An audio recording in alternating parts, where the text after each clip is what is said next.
오늘도 은혜를 사모하며 기도의 자리에 나오신 성도님들 환영하고 축복합니다. 사도신경 하심으로 우리의 신앙을 고백하겠습니다. 전능하사 천지를 만드신 하나님 아버지를 내가 믿사오며 그 외아들 우리 주 예수 그리스도를 믿사오니 이는 성령으로 잉태하사 동정녀 마리아에게 나시고 본디오 빌라도에게 고난을 받으사 십자가에 못 박혀 죽으시고 장사한 지 사흘 만에 죽은 자 가운데서 다시 살아나시며 하늘에 오르사 전능하신 하나님 우편에 앉아 계시다가 저리로서 산 자와 죽은 자를 심판하러 오시리라.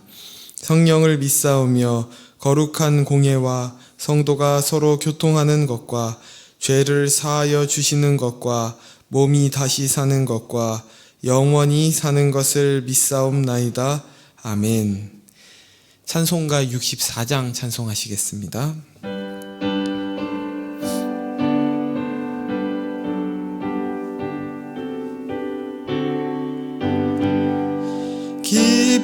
기뻐하며 경배하세 영광의 주 하나님, 주 앞에서 우리 마음 피어나는 꽃 같아 죄와 슬픔 사라지고 의심 구름 거치니 변함없는 기쁨의 주 밝은 빛을 주시네. 땅과 하늘 만물들이 주의 솜씨 빛내고 별과 천사 노랫소리 끊임없이 드높아 물과 숲과 산과 골짝 들판이나 바다나 모든 만물 주의 사랑 기뻐 찬양하여라. 우리 주는 사랑이요 복의 근원이시니 삶이 기쁜 샘이 되어 바다처럼 넘치네. 아버지의 사랑 안에 우리 모두 형제니 서로 사랑하게 도와주시옵소서. 새벽별의 노래 따라 힘찬 찬송 부르니 주의 사랑 줄이 되어 한맘 되게 하시네.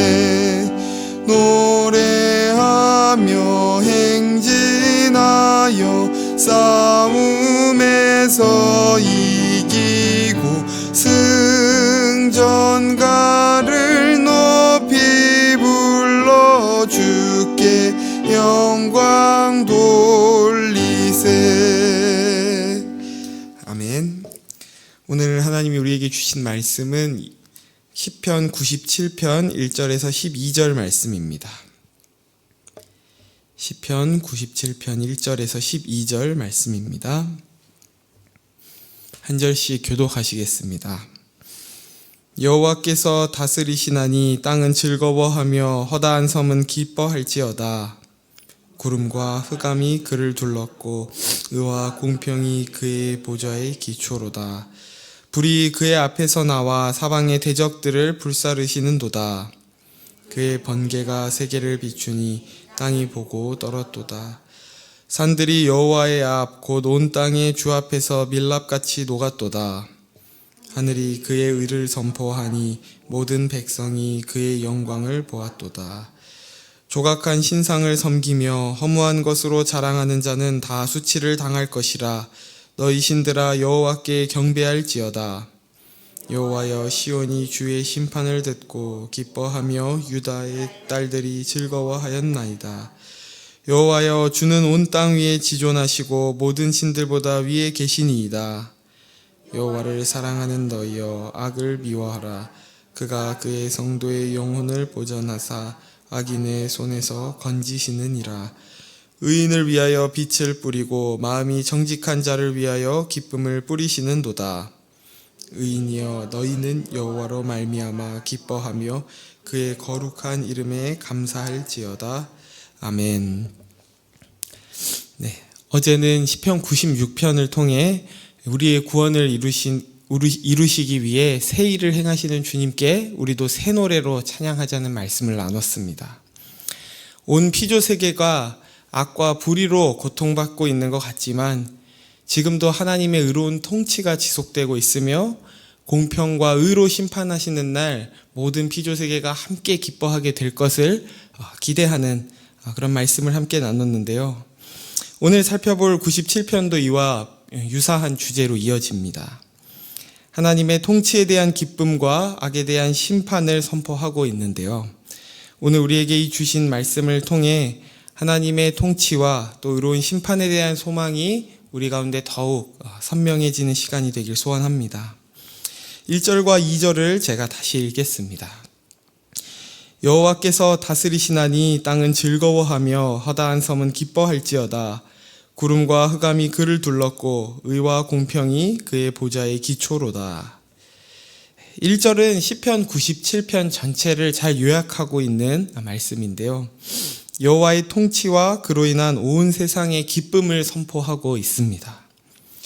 96편에서는 전편에서는 여호와의 통치와 심판의 날이 가까웠다고 하며 온 피조 세계가 기뻐하게 될 미래를 고대하고 기대하게 했다면 오늘 본문에서는 이 다스리신다는 동사를 볼 때 이 완료 시제를 써서 그 여호와의 통치가 임할 것이 너무나 분명하고 확고함을 강조하는 동시에 또 이미 그 통치가 시작됐다는 것을 표현하고 있습니다.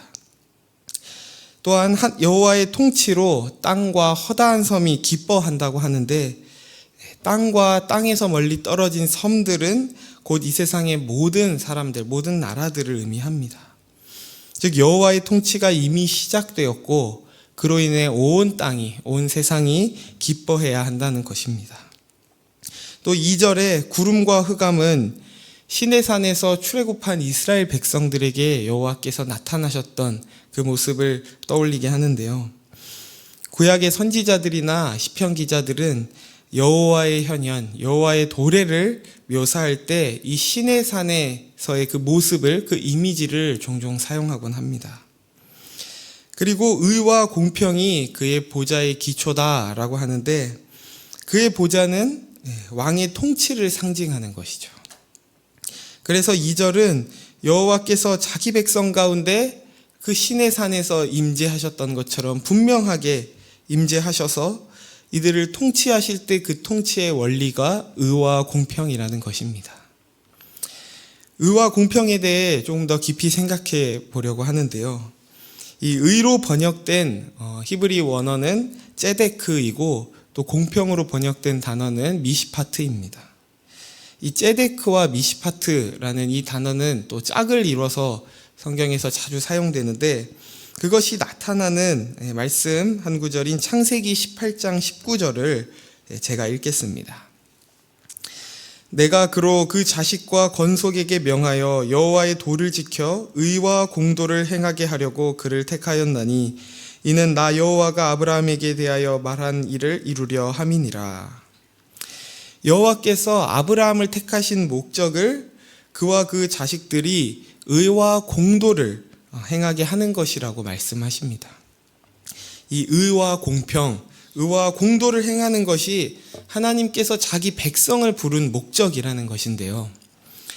하나님께서 의와 공평의 보좌로 통치하신다는 것은 그저 우리의 삶과는 동떨어져서 그분께서 통치할 그것을 바라만 보고 있는 것이 아니라 우리가 그 하나님께 부름받아 의와 공평의 통치에 참여하고 그 우리의 삶을 통해 하나님의 의와 공평을 드러내는 자로 우리를 부르셨다는 것입니다.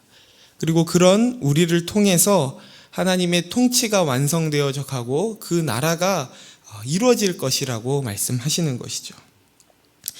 여호와께서 우리 가운데 임재하셔서 그분의 의와 공평으로 오늘도 우리를 다스리고 계신 줄 믿습니다. 우리 가운데 이미 시작된 그 하나님의 의로우신 통치에 우리가 순종함으로 살 때 그 통치가 우리 안에만 머무는 것이 아니라 또 교회 안에만 머무는 것이 아니라 먼 땅까지 온 세상에 확장되어 그 하나님의 통치를 온 땅이 기뻐하게 되기를 소원합니다. 계속해서 3절에서 5절입니다. 제가 읽겠습니다. 불이 그의 앞에서 나와 사방의 대적들을 불사르시는도다. 그의 번개가 세계를 비추니 땅이 보고 떨었도다. 산들이 여호와의 앞 곧 온 땅의 주 앞에서 밀랍같이 녹았도다. 불과 번개 역시 하나님의 현현을 묘사하는 이미지인데요. 특히 여기서는 악인들을 의로 심판할 것을 더 분명하게 보여주는 표현이기도 합니다.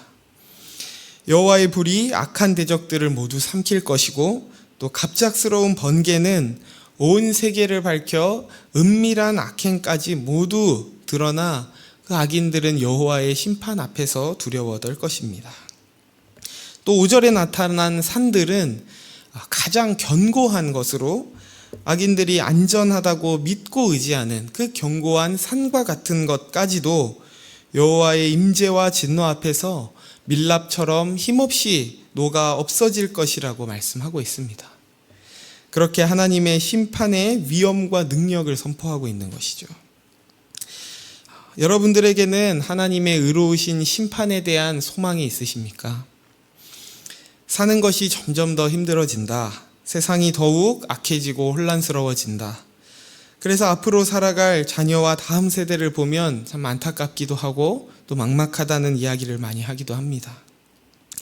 그래서 어쩌면 새해를 맞이하면서도 우리 마음 가운데는 새해에 대한 기대, 또 하나님의 통치에 대한 소망보다는 내년이 정말 올해보다 더 나을까? 또 하나님의 통치가 더욱 우리 삶에 선명하게 드러날까라는 두려움과 한탄이 더 가득한지도 모르겠습니다. 그러나 어둠이 짙어질 때 빛이 더욱 밝게 드러나는 것처럼 이 땅의 불의함을 보고 또 이 세상의 고통하는 소리를 들을 때마다 우리는 그 모든 악을, 그 모든 불의를 심판하시는 여호와께 더욱 소망을 두어야 할 줄 믿습니다.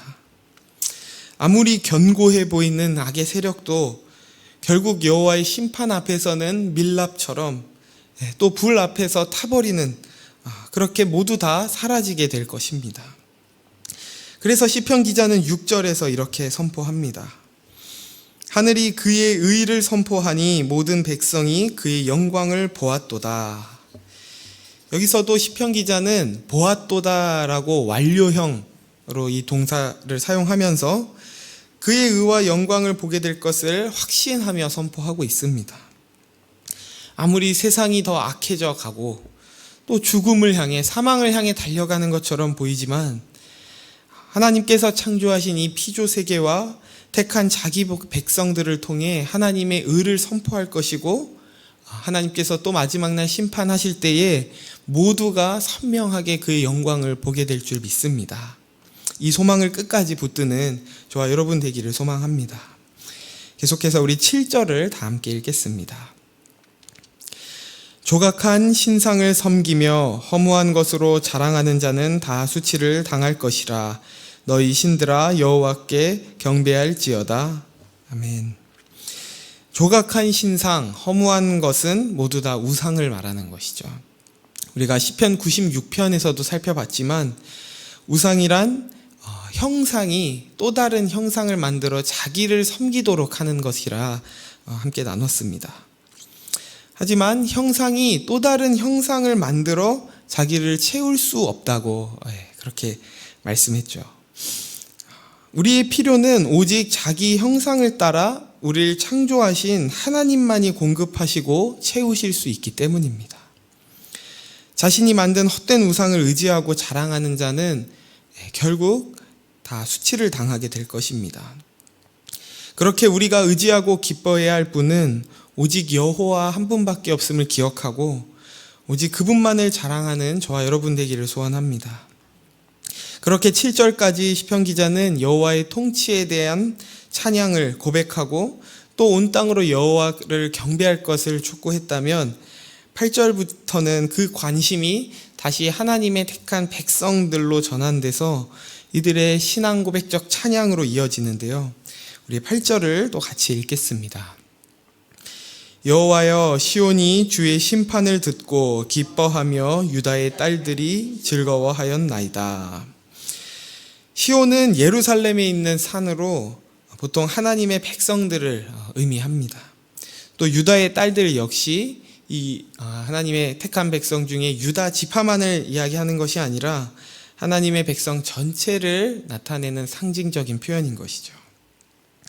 그렇게 하나님의 택함을 받은 모든 백성들은 주의 공의로우신 심판을 듣고 기뻐하지 않을 수 없다고 말하고 있습니다. 과연 우리 안에는 이러한 기쁨이 있는지 돌아보길 원하는데요.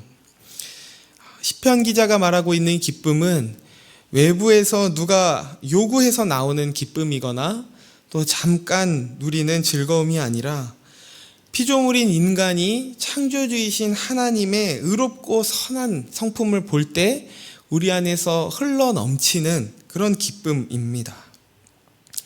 우리가 내 안에서 기쁨의 이유를 찾으려고 애를 쓸 것이 아니라 우리 하나님이 누구신지 보는 것으로, 우리 하나님께서 어떠한 분인지 아는 것으로 하늘로부터 부어지는 차고 넘치는 기쁨이 우리 마음속에서 회복되기를 소원합니다. 마지막으로 시편 기자는 하나님의 백성들에게 하나님께서 하시는 일과 또 우리가 하나님께 해야 할 일을 이야기하고 있습니다. 10절부터 12절을 제가 읽겠습니다.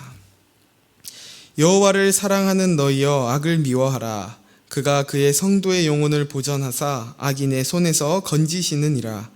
의인을 위하여 빛을 뿌리고 마음이 정직한 자를 위하여 기쁨을 뿌리시는도다. 의인이여, 너희는 여호와로 말미암아 기뻐하며 그의 거룩한 이름에 감사할지어다. 시편 기자는 여호와의 의로운 심판을 기뻐하라고 명령한 뒤에 이제 악을 미워하라라고 명령합니다. 우리가 하나님의 의를 얼마나 기뻐하는가는 우리가 불의를 또 악을 얼마나 미워하는가를 보면 알 수 있습니다. 그러면 이렇게 생각할 수 있습니다. 악과 불의를 미워하지 않는 사람이 어디 있는가? 물론 대부분의 거의 모든 사람들이 세상에 불의를 볼 때 분노할 것입니다. 왜냐하면 내가 그 불의의 그 악의 피해자가 될 수 있기 때문이죠. 그런데 만일 우리가 높은 자리에 있고 또 불의가 나에게 영향을 미치지 않는 자리에서도 불의를 어떻게 바라보고 있는가를 생각할 때 우리 안에 정말 의를, 하나님의 의를 사랑하는지 돌아볼 수 있습니다. 불의로 인해 내가 피해를 입는 것이 아니라 만일 이익을 얻을 수 있고 더욱 편한 삶을 영위할 수 있다 할지라도 하나님께서 미워하시는 악을 미워하고 하나님의 정의와 공의가 회복되기를 간절히 바라는 마음이 우리 가운데 있는지 돌아보고 주님께 그 마음을 구하기를 소원합니다. 하나님의 의는 그저 자기 유익을 위한 의가 아닙니다. 오히려 약하고 소외된 이들을 살리기 위해 자기 유익을 포기하는 의입니다. 나의 유익을 위한 공평에는 큰 소리를 내지만 다른 이의 공평을 위해서는 침묵하지는 않았는지, 진실로 악을 미워하며 악인의 손에서 그 고통받는 이들을 건져주시기를 간절히 기도하고 있는지 우리 자신을 돌아보며 주님께 그러한 마음을 더욱 구하며 나아가는 시간이 되길 소원합니다. 그리고 11절에선 여호와께서 의인에게 빛을 뿌리고 정직한 자에게 기쁨을 뿌리신다고 말씀합니다. 하나님의 의로운 통치에 따라 사는 자에게는 다른 곳에서 유익과 보상을 얻어낼 필요가 없습니다. 왜냐하면 주님께서 우리의 삶을 빛으로 인도하시고 또 기쁨의 삶으로 인도하시기 때문입니다. 그러면서 의인은 하나님의 백성들에게 무엇으로 말미암아 기뻐하라고 명하냐면 여호와로 기뻐하라라고 말씀합니다. 이 구절의 원문을 좀 더 정확하게 번역하면 여호와 안에서 기뻐하라는 것입니다. 우리의 기쁨은 오직 여호와와의 친밀한 관계 안에서, 그분과의 연합 안에서만 누릴 수 있는 줄 믿습니다. 세상의 순간적인 기쁨과 또 게으른 평안을 따르는 것이 아닌 어떤 상황에서도 우리와 함께 하시고 또 우리를 채우시고 우리를 만족시키시는 그 주님 한 분만으로 기뻐하는 그 주님께서 뿌리시는 영원한 기쁨을 누리는 저와 여러분 되기를 주님의 이름으로 축원합니다. 오늘 말씀을 통해 주신 은혜를 기억하며 세 가지 기도 제목으로 함께 기도하길 원합니다. 먼저는 주님의 의로우시고 공평하신 그 통치가, 그 다스림이 우리의 삶을 통해 나타나게 해달라고 기도합시다. 두 번째로는 악을 미워하고 선을 사랑하며 오직 여호와 안에서 만족하고 기뻐하는 우리가 되게 해달라고 기도합시다. 마지막으로는 이웃과 나라와 민족을 위해 기도할 텐데요. 하나님이 창조하실 때 세운 질서를 지킬 수 있는 법을 제정하도록 국가 위정자들에게 지혜를 주셔서 이 땅에 하나님의 정의와 공의가 회복되게 해달라고 이 시간 함께 나눈 세 가지 기도 제목으로 함께 주님 앞에 나아가겠습니다. 하나님 아버지 감사합니다. 오늘도 이 시편 말씀을 통해 주님의 이름을 찬양합니다. 이 땅을 의와 공평으로 다스리시고 통치하시는 주님을 이 시간 바라보기 원합니다. 우리 눈에는 이 땅에 있는 불의와 악이 가득하여 보이고 또 그래서 우리 삶에 참 소망이 없어 보일 때도 있지만 그 가운데도 이미 시작된 그 하나님의 통치가, 그 하나님의 나라가 오늘도 주님께서 일하심으로 완성되어 가는 줄 믿습니다. 우리의 삶을 통해 그 하나님의 의를 나타내게 하시고 우리의 삶을 통해 이 땅에 공평이 나타나게